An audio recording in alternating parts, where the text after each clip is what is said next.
Welcome back नाज़रीन। में telephone पे ज्वाइन किया है जनरल रिटायर मोइनुद्दीन हैदर साहब, साबिक गवर्नर सिंध रह चुके हैं और एक मोअज़्ज़ज़ शख्सियत इस मुल्क की, हमारा असासा। मोहतरम जनाब, मैं आपको वेलकम करता हूं अपने शो में।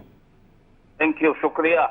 सर, बड़ा अफसोसनाक, पूरी कौम गौमज़दा है। पाक फौज के अफसरान की एक हेलीकॉप्टर हादसे में शहादत, यह पूरी कौम का नुकसान है, क्या कहेंगे? जी हाँ, बहुत दुखनाक और अफसोसनाक वाकया जिस पर दिल को बड़ा दुख हुआ। लेकिन बस फौजी की जिंदगी यही होती है, खतरात से भरी हुई। खाली जंग में नहीं बल्कि जमाने अमन में भी जो उसकी ड्यूटियां होती हैं इस किस्म की होती हैं कि जिसका सैलाब आया हुआ है, मौसम खराब है, धुंध है, अच्छी तरह नजर नहीं आ रहा, लेकिन वो हिम्मत करके रिस्क लेकर निकलते हैं। सही सर। तो बस उनको मैं ख्याल में खराब मौसम की वजह से और धुंध की वजह से ये हादसा पेश आ गया। तो जनरल सरफराज साहब जो है, जब मैं जर्नल था क्वेटा में, जीओसी था सर, तो मैं जोब गया और एक पलटन के जिस तरह अफसर होते हैं वो लाइनअप होके उनसे आपको तारुफ कराया जाता है। तो जनरल सरफराज ने मुझे बताया कि जी मैं सेकंड लेफ्टिनेंट आया था, सबसे आखिर में खड़ा था, तो फिर आपने मुझसे हाथ मिलाया। तो अब पहले जिंदगी में जर्नल से जिससे मैंने हाथ मिलाया था। सही सर। अब वो चले गए तो दिल को दुख होता है, जिनको अब थोड़े ज्यादा तो कहीं सुबह से होती रहती थी। इससे पहले वो गवर्नर के इलाके में ड्यूटी सिक्योरिटी के सरंजाम दे रहे थे, तो उनको मैं टेलीफोन करके अपडेट लेता रहता था कि गवर्नर में क्या काम हो रहा है, क्या प्रॉब्लम आ रहे हैं। तो बड़े मेहनती और बड़े अच्छे अफसर थे, आवाम का दर्द दिल में रखते थे और उनके साथियों का बहुत अफसोस हुआ जिस तरीके से वो चले गए। पाक फौज का और पाकिस्तान का बड़ा नुकसान है ये। सर, जनरल साहब, आप तो खुद आर्मी में जनरल रहे हैं, आपको आर्मी की अकाउंटेबिलिटी का इंटरनली पता है, आपको एसओपीज का पता है। एक ज़रूर इंक्वायरी भी होगी जिसमें हकायक सामने लाए जाएंगे जनरल साहब।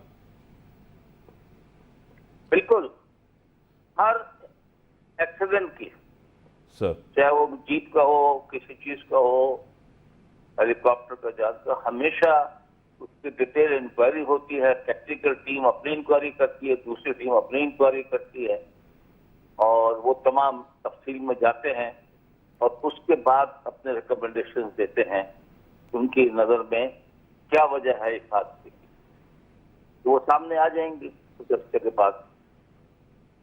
सर, जनरल साहब, जब से पाकिस्तान बना है, आपको पता है कि पड़ोसी मुल्क हो या दूसरी कुव्वतें, हमेशा पाकिस्तान को बर्दाश्त नहीं किया। इस्लाम पे नाम के ये मुल्क बना है और एक बड़ी जद्दोजहद कुर्बानियों के बाद बना है। इस फौज की वजह से आज ये मुल्क महफूज है। कई दुश्मन है, चाहे अंदरूनी दुश्मन भी हैं, बाहर के दुश्मन भी हैं, क्या कहेंगे जनरल साहब? देखिए, ये बात तो तहकीकात के बाद सामने आएगी कि क्या ये हेलीकॉप्टर खराब विजिबिलिटी धुंध की वजह से जो है पायलट ने गलती की और पहाड़ से टकरा गया है, या अगर किसी ने इसको कोई एक्शन से लिया है, मिसाइल का या किसी चीज का, वो भी सामने आ जाएगा।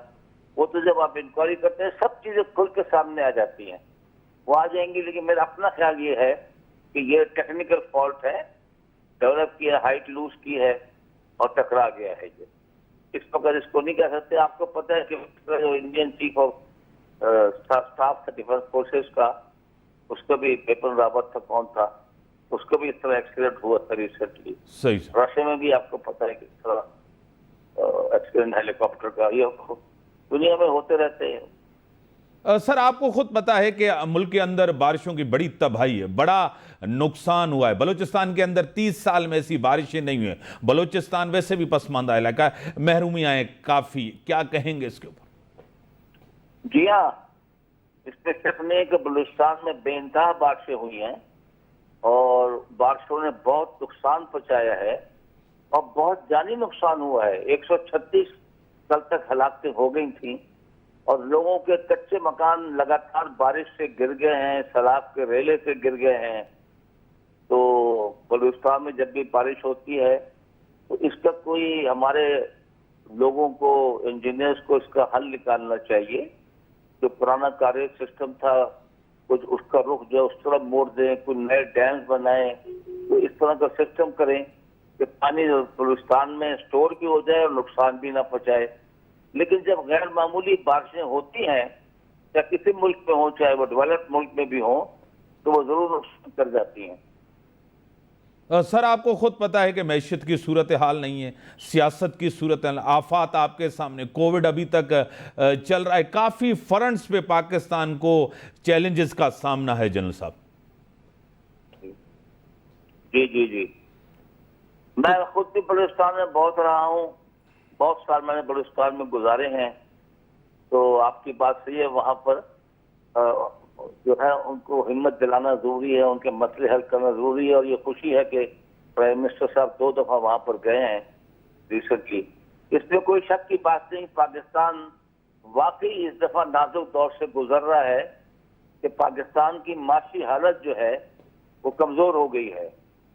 और दूसरी बात यह है कि हमारे पास जिस तरीके से सियासी इस्तेकाम नजर आना चाहिए कि एक मजबूत हुकूमत हो, मजबूत गवर्नेंस हो, मजबूत फैसले करे सोच समझ के, पार्लियामेंट फाल हो, कैबिनेट फाल हो, अच्छे फैसले किए जाएं, तो मुल्क को मतलब इस दलदल से निकाला जा सकता है।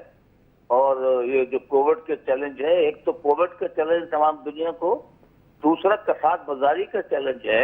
सही। जो यूक्रेन और रूस की वार है, उसके जो असरात पूरी दुनिया पर पड़े हैं, फ्यूल प्राइसेस पे पड़े, ऑयल प्राइसेस पे पड़े, खाने की चीजों पे पड़े, हर चीज की कीमत बढ़ गई है।